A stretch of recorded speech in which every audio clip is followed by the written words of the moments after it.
10 centimo na pwedeng bilhin sa halagang 500 hanggang 1,000 pesos. Basta tugma po sa aking hinahanap mga katropa. At patuloy nga po pala akong bumibili ng mga 10 centimo na year 1999 mga katropa. At binibili ko nga po sa halagang 500 hanggang 1,000 pesos po ang bawat isa. Basta po yan ay year 1999. Ang hawak ko po na ito ay year 2014 mga katropa.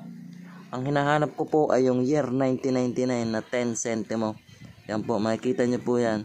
Dito po nakalagay ang taon sa bandang ibaba. Year 1999 po, inaulit ko po. Baka po magkamali kayo ng mga cent sa akin. Ay kapag po hindi year 1999 na 10 centimo, yan po ay common coin lamang mga katropa.